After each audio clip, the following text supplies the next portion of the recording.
राज्यातील लाडक्या बहिणींसाठी आता वेब पोर्टल असणार आहे। योजनेत पारदर्शकता यावी म्हणून वेब पोर्टलच्या मदतीने शासन केवायसी करणार आहे। महिन्याचं मानधन वेळेत मिळावं यासाठी लाडक्या बहिणींनी ई-केवायसी करावं असं आवाहन राज्यमंत्री मेघना बोर्डीकर यांनी केलं। कारण आता सरकारने केवायसी म्हणजेच नो युअर कस्टमर प्रक्रिया अनिवार्य केलेली आहे। या बदलामुळे जर वेळेत केवायसी केली नाही तर तुमचे 1500 रुपये थांबू शकतात। महाराष्ट्र सरकारने ladkibhin.maharashtra.gov.in हे वेब पोर्टल चालू केलेलं आहे।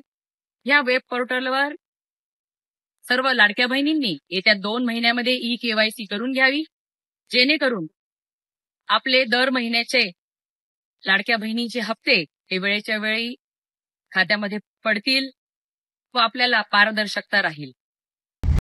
लाडकी बहीण योजना म्हणजे काय? लाडकी बहीण ही महाराष्ट्र सरकारची महत्त्वाकांक्षी योजना आहे। या योजनेअंतर्गत 21 ते 60 वयोगटातील महिलांना दरमहा 1500 रुपये आर्थिक मदत दिली जाते।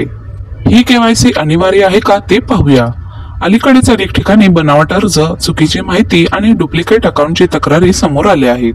त्यामुळे सरकारने आता केवायसी अनिवार्य केलेली आहे। यामुळे प्रत्येक लाभार्थीची ओळख अधिकृतरित्या तपासता येईल आणि चुकीचे लाभ थांबवता येतील। आता आपण केवायसी कशी आणि कुठे करायची ते पाहूया। केवायसी करण्यासाठी तुम्हाला तुमच्या जवळच्या CSC सेंटर किंवा महा सेवा केंद्रावर जावं लागेल। तिथे खाली दिलेली कागदपत्रे सोबत घेऊन जा। आधार कार्ड, मोबाईल नंबर, OTP साठी पासपोर्ट साईज फोटो, जर गरज असेल तर बँक पासबुक। केंद्रावर जाऊन तुम्ही बायोमेट्रिक पद्धतीने केवायसी पूर्ण करू शकता।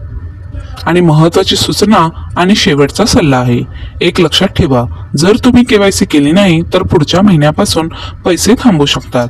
सरकार वेळोवेळी तारीख जाहीर करेल, पण शेवटच्या क्षणाची वाट न पाहता लवकरात लवकर केवायसी करा। ही माहिती तुमच्या मित्रमैत्रिणींना, बहिणींना आणि आईवडिलांपर्यंत नक्की पोहोचवा। आणि आमच्या चॅनलला लाईक करा, सबस्क्राईब करा आणि शेअर करायला विसरू नका।